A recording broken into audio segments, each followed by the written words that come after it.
Good morning. आज है 18 मार्च और आज के इस क्लास में हम करंट अफेयर्स के इम्पोर्टेंट क्वेश्चन को डिस्कस करने वाले हैं।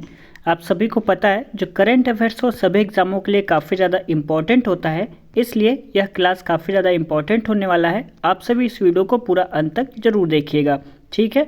तो चलिए आज को क्लास के स्टार्ट करते हैं। आज के क्लास में पहला प्रश्न हो जाएगा हमारा, आरबीआई ने पेटीएम पेमेंट्स बैंक को बंद करने का आदेश क्यों दिया है। ऑप्शन नंबर ए कह रहा है उनके स्टॉक ट्रेडिंग संचालन के बारे में चिंताओं के कारण। बी कह रहा है गैर अनुपालन मुद्दों और पर्यवेक्षी चिंताओं के कारण। सी कह रहा है उनकी उत्कृष्ट ग्राहक सेवा के कारण। और डी कह रहा है ऋणों पर उनकी उच्च ब्याज दरों के कारण। इसमें आपका ऑप्शन नंबर जो बी है वह करेक्ट हो जाएगा, गैर अनुपालन मुद्दों और पर्यवेक्षी चिंताओं के कारण, ठीक है। चलिए आगे बढ़ते हैं। लिखा हुआ है यहाँ पर, पेटीएम पेमेंट्स बैंक को बंद करने का आरबीआई का निर्णय गैर अनुपालन मुद्दों पर चिंताओं से उत्पन्न हुआ, जिसमें खाता खोलने के दौरान अनुचित पहचान, मनी लॉन्ड्रिंग जैसे अवैध गतिविधियों में संभावित भागीदारी और असामान्य संख्या में निष्क्रिय खाते शामिल हैं। अगला प्रश्न कह रहा है, भारतीय रिजर्व बैंक आरबीआई ने 31 जनवरी को पेटीएम पेमेंट्स बैंक को क्या निर्देश जारी किया था। इसमें आपका करेक्ट आंसर बी हो जाएगा, विभिन्न उपकरणों में जमा या टॉप अप स्वीकार बंद करना। लिखा हुआ है यहाँ पे, भारतीय रिजर्व बैंक आरबीआई के निर्देश के अनुसार पेटीएम पेमेंट्स बैंक ने 15 मार्च से जमा स्वीकार करने और क्रेडिट लेन देन संसाधित करने जैसी सेवाएं रोक दी हैं। आरबीआई ने नियमों और पर्यवेक्षी मुद्दों के गैर अनुपालन के बारे में चिंताओं का हवाला देते हुए 31 जनवरी को पेटीएम पेमेंट्स बैंक को विभिन्न उपकरणों में जमा या टॉप अप स्वीकार करना बंद करने का निर्देश जारी किया है। अगला प्रश्न देखते हैं, फिच रेटिंग्स ने वित्त वर्ष 2025 के लिए भारत के विकास अनुमान को के पहले अनुमान से बढ़ाकर 7% कर दिया है। करेक्ट आंसर हो जाएगा बी, 6.5% से बढ़ाकर कितना कर दिया है, 7% कर दिया है, ध्यान रखिएगा। लिखा हुआ है यहाँ पे, वित्त वर्ष 2025 के लिए भारत का विकास अनुमान फिच रेटिंग्स ने 6.5% के पहले अनुमान से बढ़ाकर 7% कर दिया है। इसके अतिरिक्त उसने चालू वित्त वर्ष में विकास दर 7.8% तक पहुंचने का अनुमान लगाया है।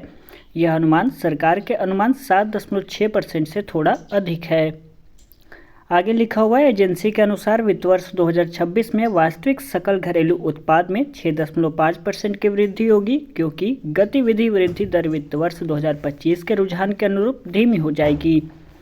आगे कह रहा है, एजेंसी ने कहा कि हमें चालू वित्त वर्ष की आखिरी तिमाही में आर्थिक गति में नरमी की उम्मीद है, क्योंकि पिछली तीन तिमाहियों से जीडीपी वृद्धि 8% से अधिक रही है। फिच ने चीन के लिए 2024 के अनुमान को अपने पिछले अनुमान 4.6% से घटाकर 4% कर दिया।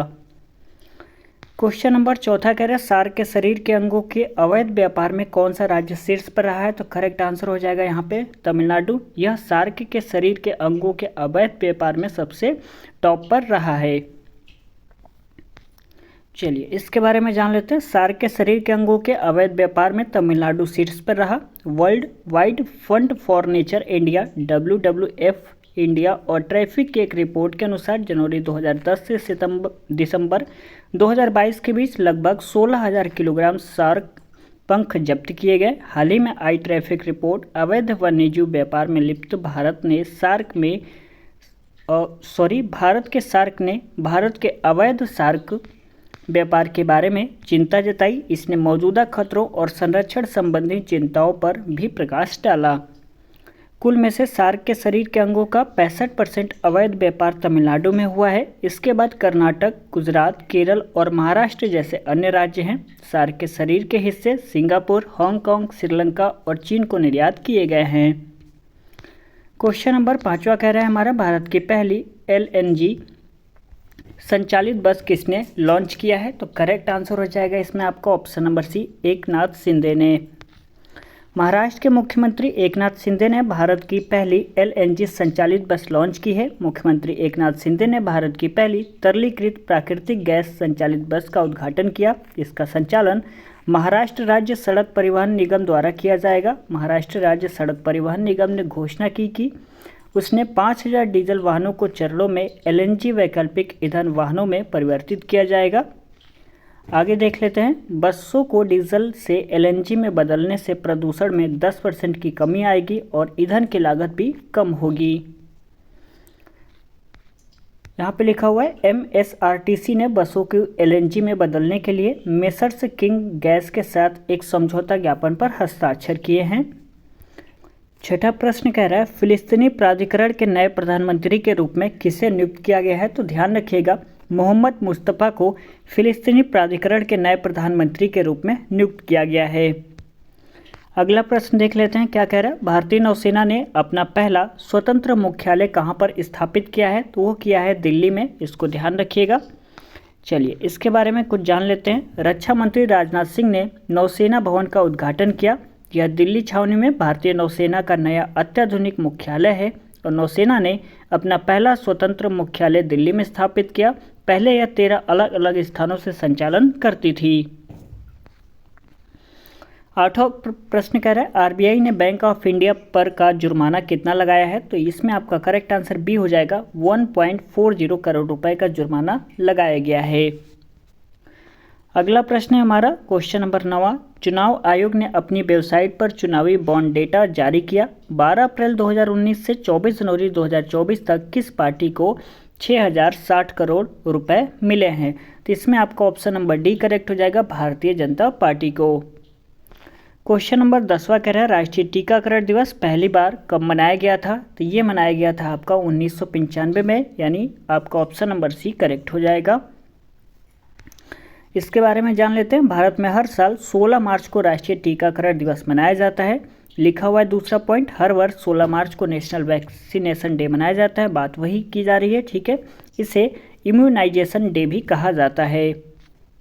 अगला पॉइंट कह रहा है, यह दिन वैक्सीनेशन करने में जुटे doctors, frontline health care workers की कड़ी मेहनत के प्रति आभार जताने का भी मौका होता है। नेशनल वैक्सीनेशन डे का महत्व दरअसल टीका या वैक्सीनेशन बच्चों से लेकर बड़ों सभी के लिए बहुत महत्वपूर्ण है। भले ही नेशनल वैक्सीनेशन डे की शुरुआत बच्चों की वैक्सीन के साथ हुई हो, लेकिन हर उम्र के लोगों को इसका महत्व समझना जरूरी है। अगला पॉइंट कह रहा है, लोगों को इसका महत्व समझाने और जागरूक करने के लिए नेशनल वैक्सीनेशन डे पर देश भर में वैक्सीनेशन अभियान और कार्यक्रमों का आयोजन किया जाता है। वैक्सीन कई खतरनाक और गंभीर बीमारियों को रोकने का एक प्रभावी माध्यम है। अगला पॉइंट है, हाल ही में कोरोना जैसी बीमारी से बचाने के लिए पूरी दुनिया में वैक्सीनेशन अभियान चलाए गए थे और WHO के अनुसार वैक्सीनेशन की मदद से हर वर्ष करीब 2 से 3 मिलियन लोगों की जान बचाने में मदद मिलती है। यदि वीडियो आपको अच्छा लग रहा है तो प्लीज़ वीडियो को लाइक ज़रूर कर दिया करें। आप सब भूल जाते हैं तो ऐसा मत किया करें, ठीक है। तो चलिए आगे बढ़ते हैं। 11वां प्रश्न कह रहा है, ऑयल इंडिया लिमिटेड अपना पहला वैश्विक भागीदारी रोड शो कहां पर आयोजित करेगी? तो इसमें आपका correct answer Abu Dhabi UAE हो जाएगा। 12वां प्रश्न है, कर्नाटक में एक कार्यक्रम में विदेश मंत्री S जयशंकर ने किसे वैश्विक जैन शांति राजदूत के रूप में मान्यता दी है? इसमें आपका करेक्ट आंसर हो जाएगा आचार्य लोकेश मुनि को, ठीक है। ऑप्शन नंबर डी आपका करेक्ट हो जाएगा। 13वां प्रश्न कह रहा है, फरवरी 2024 में ब्रिटेन के राजा चार्ल्स तृतीय द्वारा किस भारतीय को नाइट की उपाधि दी गई थी? तो यहाँ पे आंसर जो है वो हो जाएगा सुनील भारती मित्तल को, ठीक है। ऑप्शन नंबर सी आपका करेक्ट हो जाएगा। 14वां प्रश्न है, हाल ही में किस देश की संसद ने अत्यधिक विवादास्पद समलैंगिकता विरोधी विधेयक पारित किया है? समलैंगिकता विरोधी विधेयक पारित किया है, तो इसमें आपका करेक्ट आंसर हो जाएगा घाना, ठीक है। चलिए आगे बढ़ते हैं। 15वां प्रश्न, भारत के लिए वर्ल्ड गोल्ड काउंसिल का नया CEO किसे नियुक्त किया गया है? तो ध्यान रखिएगा सचिन जैन को किया गया है। ऑप्शन नंबर ए आपका करेक्ट रहेगा। 16वां प्रश्न है, डेंगू के मामले में वृद्धि के बीच किस देश ने स्वास्थ्य आपातकाल घोषणा की है? इसमें आपका correct answer option number A Peru हो जाएगा। 17वां प्रश्न है, global consumer internet group process की फिनटेक शाखा PayU पेमेंट्स प्राइवेट लिमिटेड के अध्यक्ष और स्वतंत्र निदेशक के रूप में किसे नामित किया गया है? करेक्ट आंसर हो जाएगा रेणु सूद कर्नाड को किया गया है, यानी ऑप्शन नंबर सी आपका राइट हो जाएगा। 18वां प्रश्न हमारा, फरवरी 2024 में किस राज्य ने अवैध आप्रवासन पर अंकुश लगाने के उद्देश्य से एक विधेयक पारित किया है? तो इसमें आपका करेक्ट आंसर डी हो जाएगा हरियाणा राज्य ने। अगला प्रश्न हमारा, लोगों विशेषकर महिलाओं को सार्वजनिक और शौचालय ढूंढने में मदद करने के लिए रेकिट द्वारा लॉन्च किए गए ऐप का नाम क्या है? तो हो जाएगा Harpic locator, option number C आपका करेक्ट हो जाएगा। 20वां प्रश्न देख लेते हैं, जो कि आज की इस क्लास का लास्ट प्रश्न है हमारा। फरवरी 2024 में 11वीं Asian age group aquatics championship में लड़कियों को 100 मीटर फ्रीस्टाइल स्पर्धा में सर्वश्रेष्ठ भारत समय हासिल करने का पिछला रिकॉर्ड किसने तोड़ा है? तो ध्यान रखिएगा, ऑप्शन नंबर बी करेक्ट हो जाएगा। धिनिधि देसिंधु ने यह रिकॉर्ड को तोड़ा है। तो आज के क्लास में बस इतना ही। यदि वीडियो आपको पसंद आया होगा तो प्लीज़ वीडियो को लाइक ज़रूर कर दिया करें। आपके एक लाइक से मुझे काफ़ी हौसला मिलता है ऐसे वीडियोस बनाने के लिए, तो प्लीज़ वीडियो को लाइक कर दिया करें। अपने दोस्तों में इस वीडियो को शेयर कर सकते हैं।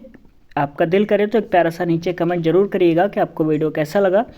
चैनल को सब्सक्राइब कर लीजिएगा, ऐसे वीडियोस पाने के लिए। आपको डेली क्लास अपलोड किया जाता है तो देख लिया करिए, और आप सभी एक बार प्लेलिस्ट को चेकआउट जरूर कर लीजिएगा, वो आपको वहाँ पे बहुत सारे क्लासेस मिल जाएंगे। ठीक है, तो चलिए मिलते हैं अगले क्लास में, तब तक के लिए बहुत बहुत धन्यवाद।